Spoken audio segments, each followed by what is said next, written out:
Middle of winter here, ice and snow, cold start.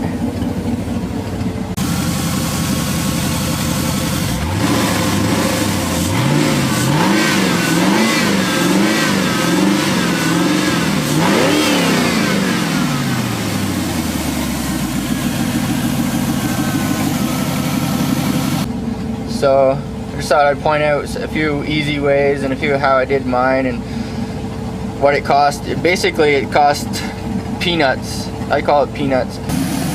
Really, really cheap. Easy. Cheap and easy. And I had it installed and running a year ago.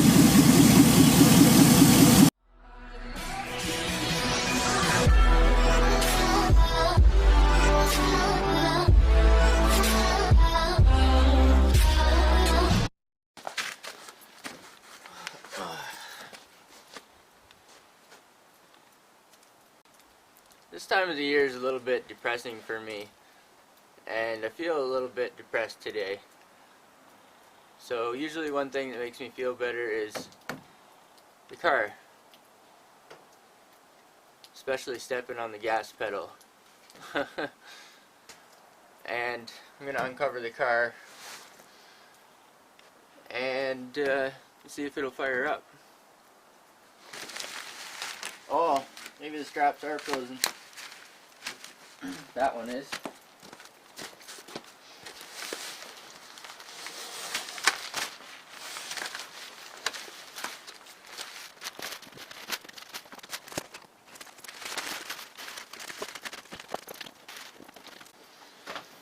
Well, the car is uncovered and I feel better already.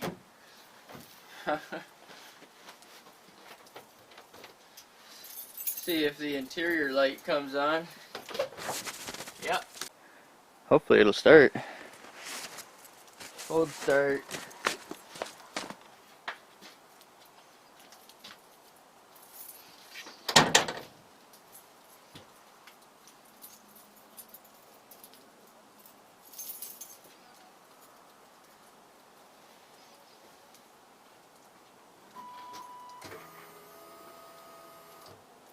Fuel pump sounds good.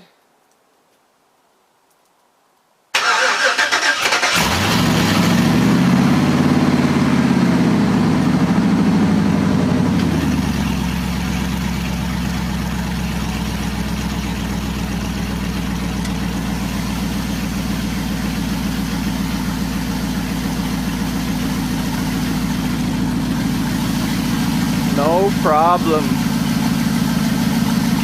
No problem. I like that.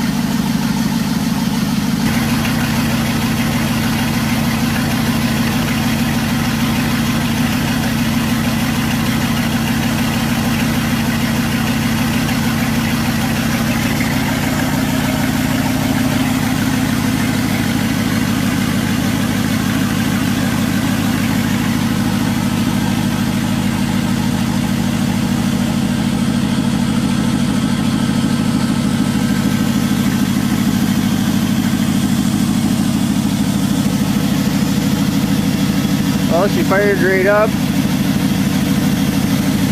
Music to my ears.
factory C100 bulkhead here. I'm only using a couple wires. The red and purple go to the starter, and they send power into the body, the red ones. Purple, when you hit the key, it sends power to the starter.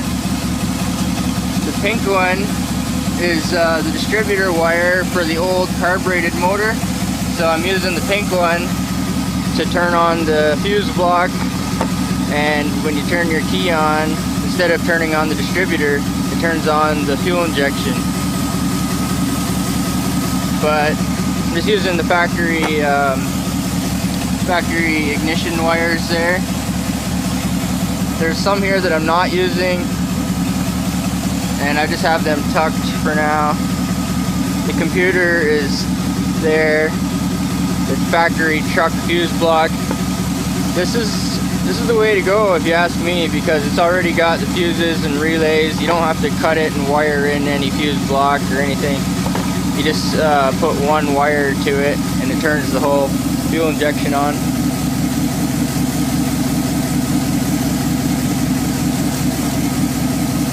I made a video about how to put the clamshells on the LS motor with no adapter plates, so that's what I did. My oil pan is a truck oil pan, so I hear people cutting their subframes up, chopping up their subframe and putting on an F-body oil pan. That makes no sense to me. Why chop up your subframe when you could chop up a cheap oil pan instead? So the truck oil pan sits a little bit further back, and I shortened it because it hangs down too low. So I've got the truck oil pan shortened about 2.5 inches. I made a video on that. I made a video on the engine mounts. I made a video how I did my wiring. Wiring's really simple. Once I figured it out, yeah, it was pretty simple. So using the truck fuse block, truck wire harness, truck engine, truck intake shaved, truck oil pan, just the backyard engine of an old truck.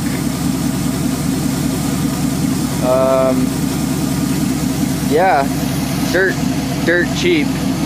The only thing I had to buy was the exhaust manifold headers, the stainless headers, and they were cheap. They were only like $100.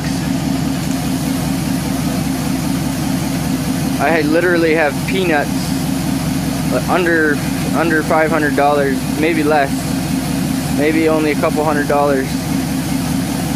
Really cheap, easy, cheap and easy. It was time consuming, but when I had the engine in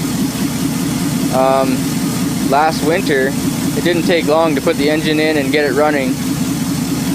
What took all the time was everything else that I did. I had to do, I'm not finished the exhaust, but I took the interior apart, and I pre-painted the floors, and I changed the wheels, I changed tie rod ends, and a whole bunch of other stuff. And that was all the time consuming. This here was relatively easy, and I had it installed and running a year ago.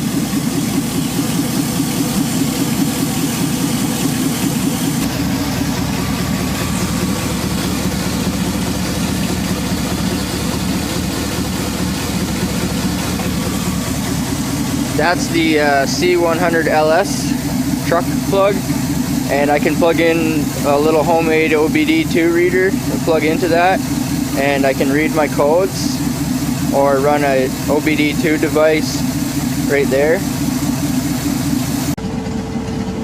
This car has no gauges, just the fuel and speedometer, that's it. And it was a base model V6, that's what it was, carbureted, so it has like a choke light, because yeah, it was a carbureted V6. It just has a few indicator lamps, and that's it. No gauges, no tach, no temperature, no oil pressure, nothing. So I did another video about the little OBD2 plug. It's a Bluetooth thing, and you plug it in and you have a tablet here, and the tablet reads the Bluetooth, And with various apps, you can monitor the parameters from the temperature to the tack you can monitor everything that the computer can monitor. You can monitor it on the OBD too.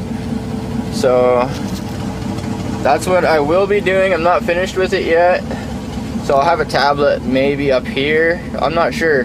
I think up here is a good spot for it. And that's another really simple thing. I haven't had to wire any gauges, and this car doesn't have any. I could put mechanical gauges down here like I had on the 85, like a triple pod or whatever, but I like the OBD2 setup, so I'll probably do that again. I do have a video on doing that, but I just wanted to cover some things about how I did mine. And I've been watching a lot of other people doing swaps recently, so I just thought I'd point out a few easy ways and a few how I did mine and what it cost. Basically it cost peanuts. I call it peanuts. I spent a lot of time on this project doing other things, like I had the whole interior out, steering wheel, LED light. That's a Knight Rider LED light built into the hood. I had all the interior out. I changed the doors, door panels, put power windows in it. The car never had power windows before, so it has power windows now. The fuel system, fuel sending unit, all the lines, all the brake lines, all the brakes. I just did a lot of work on this car. But the engine is what I would call relatively simple. Once I figured out that you can power the truck fuse block with one wire, basically, and your distributor wire works perfect for that if you're doing a classic swap.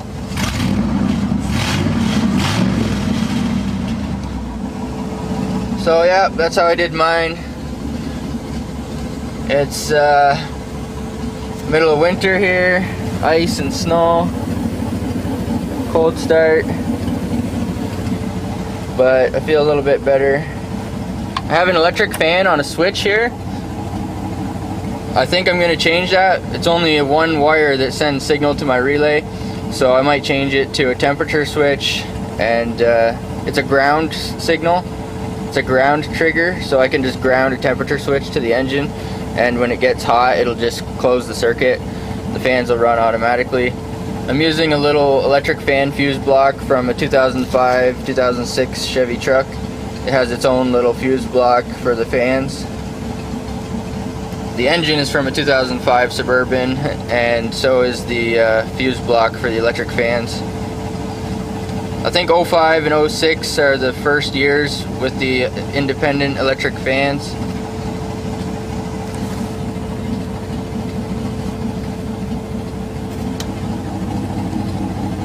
On this cold day I probably don't need the electric fans, but she's just sitting idling, so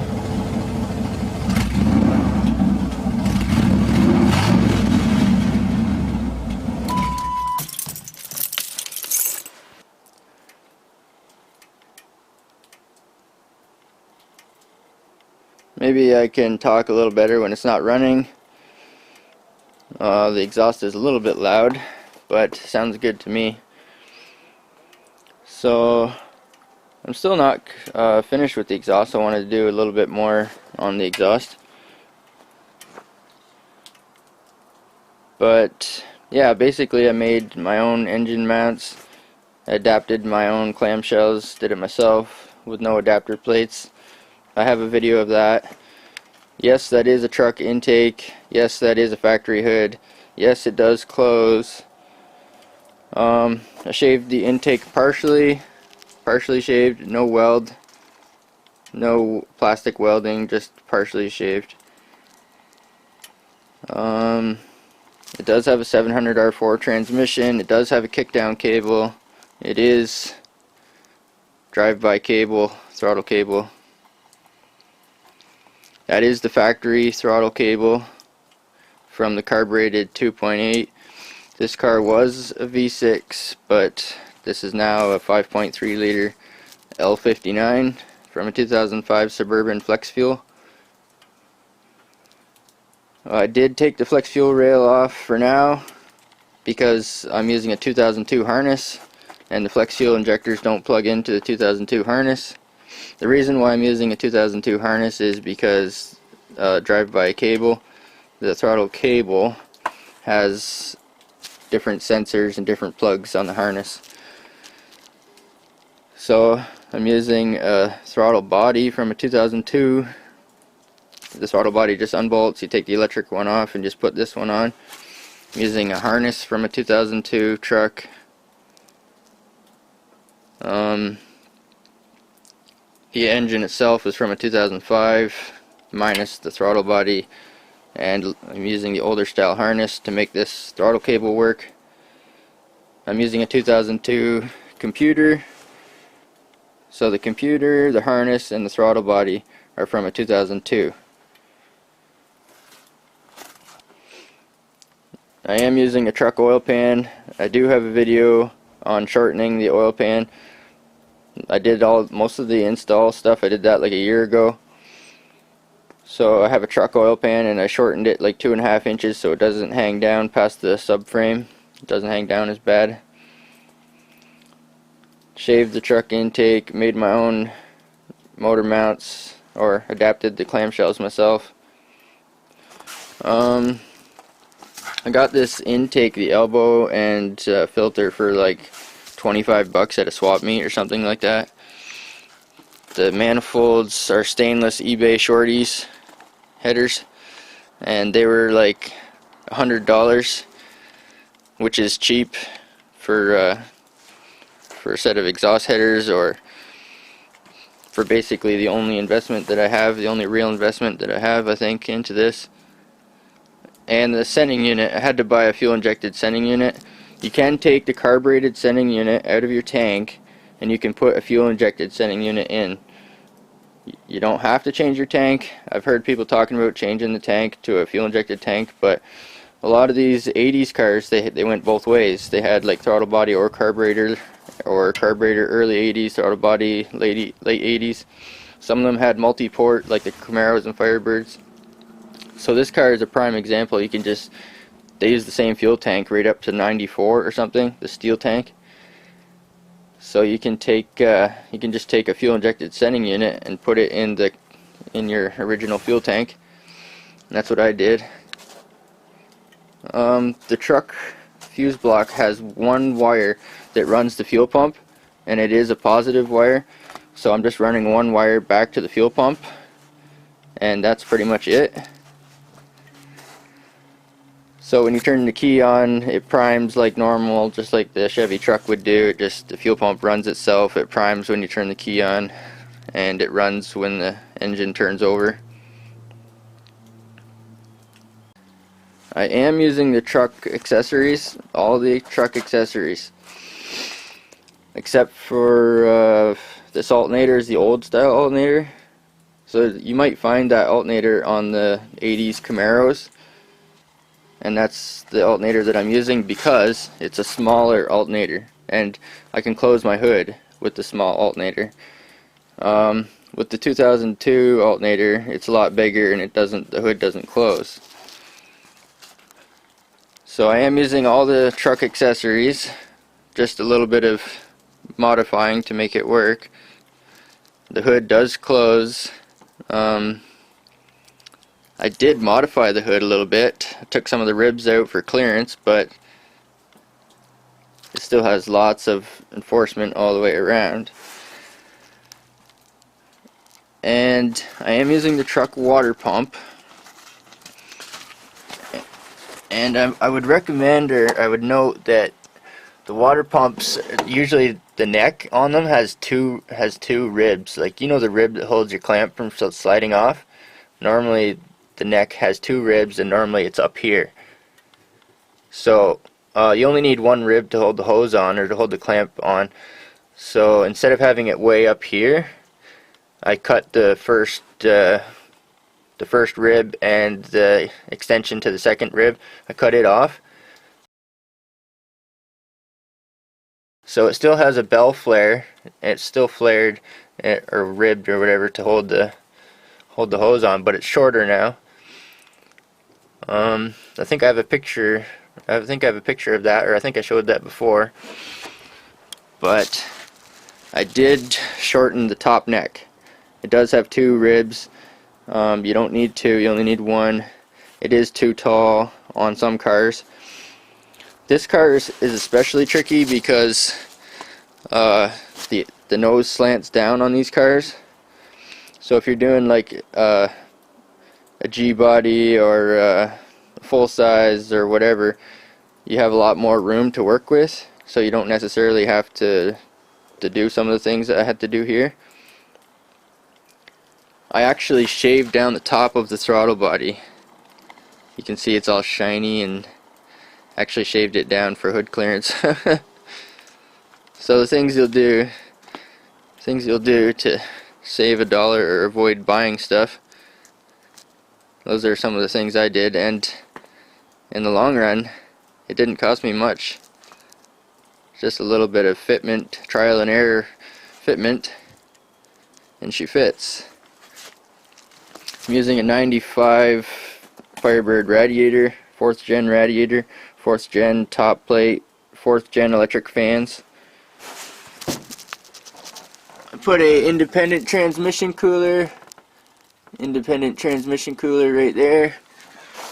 The transmission runs, the lines run up to the cooler and straight back. They do not go through the hot radiator.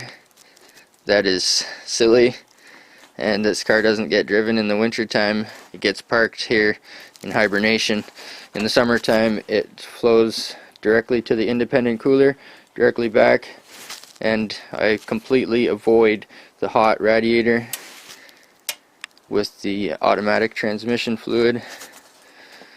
So it has its own cooler, its own dedicated cooler up front. The back seat is removed. I'm not sure if I'll ever put it back in or not. It's in good condition. The original interior is in good condition, but I'm not sure if I'll ever put it back in again or not. Maybe someday we'll see.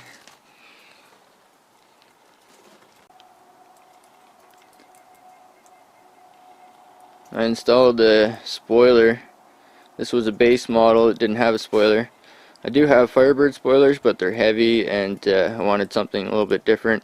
This thing is lightweight, this spoiler, very light, and it's a high-rise Evo type spoiler, but it's actually off of a Ford Focus SAP, a special appearance package.